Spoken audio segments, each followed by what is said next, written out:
રાજકોટ જિલ્લાના ઉપલેટામાંથી ખેડૂતોના આક્રોશમાં કિસાન સંઘર્ષ સમિતિ, ગુજરાત કિસાન સભા અને કિસાન કોંગ્રેસના સંયુક્ત આહવાન પર ઉપલેટાના કોલકી રોડ માર્કેટિંગ યાર્ડના ગેટ પાસે સેંકડો ખેડૂતોએ એકઠા થઈ હાઈવે પર ચક્કા જામ કર્યો હતો।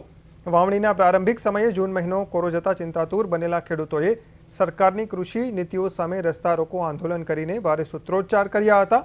અગાઉ મામલતદારને આવેદનપત્ર આપવા છતાં કોઈ નક્કર ઉકેલ ન આવતા આખરે જગતનો તાત રસ્તા પર ઉતરી આવ્યો હતો। ખેડૂતોનો સીધો આક્ષેપ છે કે જેડકો કંપની દ્વારા તેમની મંજૂરી વિના ખેતરોમાં બળજબરીપૂર્વક હેવી વીજ લાઇનના થાંભલા નાખવામાં આવી રહ્યા છે અને નજીવું વળતર આપીને શોષણ કરાઈ રહ્યું છે। આ સાથે જ બજારમાં મોંઘા નકલી બિયારણો અને ડીએપી યુરિયા ખાતરની કટોકટી વચ્ચે ખેડૂતો દેવાના બોજ તળે દબાઈ રહ્યા છે।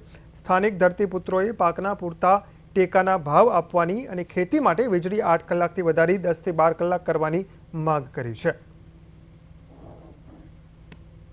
મેઇન ગેટ સામે અમે ચક્કાજામ કરવા માટે ખેડૂતો એકઠા થઈ રહ્યા છે। થોડી જ વારની અંદર આ કાર્યક્રમ અમે કરવાના છીએ।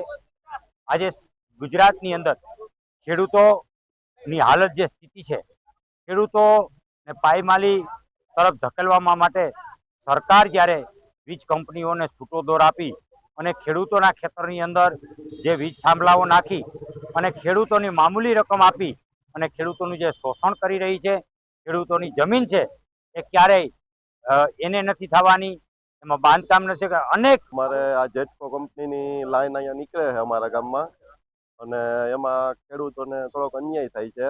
એને પૂરેપૂરું વળતર નથી મળતું અને લાગવગને હિસાબે થાંભલાના પોલમાં પણ એને ફેરફારી લોકોએ કર્યા છે। અને ઉપલેટા તાલુકાના ધારાસભ્ય સાહેબ એમ કહે છે કે અમારા એરિયામાં કોઈ જાતની કોઈ ફરિયાદ છે નહીં, પણ એ બધું ખોટું છે। ખરેખર અમે વરજાંગજાળિયા ઉપલેટા તાલુકામાં જ આવે છે અને એમાં પણ આ પ્રશ્ન બહુ મોટે પાયે છે એમ। આજરોજ 30 જૂનના રોજ સંયુક્ત કિસાન મોરચા અને કિસાન સભા, કિસાન કોંગ્રેસ એના બેનર નીચે અમે આજે જે ચક્કાજામનો કાર્યક્રમ રાખેલો છે। કાર્યક્રમ એટલા માટે રાખેલો છે કે આજે ખેડૂતનો દીકરો પીસાઈ રહ્યો છે, આત્મહત્યા કરી રહ્યો છે। અત્યારે તમે જોઈ રહ્યા છો મોંઘા બિયારણો, મોંઘા ખાતરો આ લઈને ખેડૂતો વાવણી કરતા હોય છે અને જ્યારે જણસીનો ભાવ વેચવા જતા હોય ત્યારે પૂરો મળતો ન હોય ત્યારે ખેડૂતો દેવાદાર બનતા હોય અને આત્મહત્યાના પ્રયાસો કરતા હોય છે, કારણ કે આ મોંઘવારીની હિસાબે ખેડૂતો અને આમ જનતા પીસાઈ રહી છે।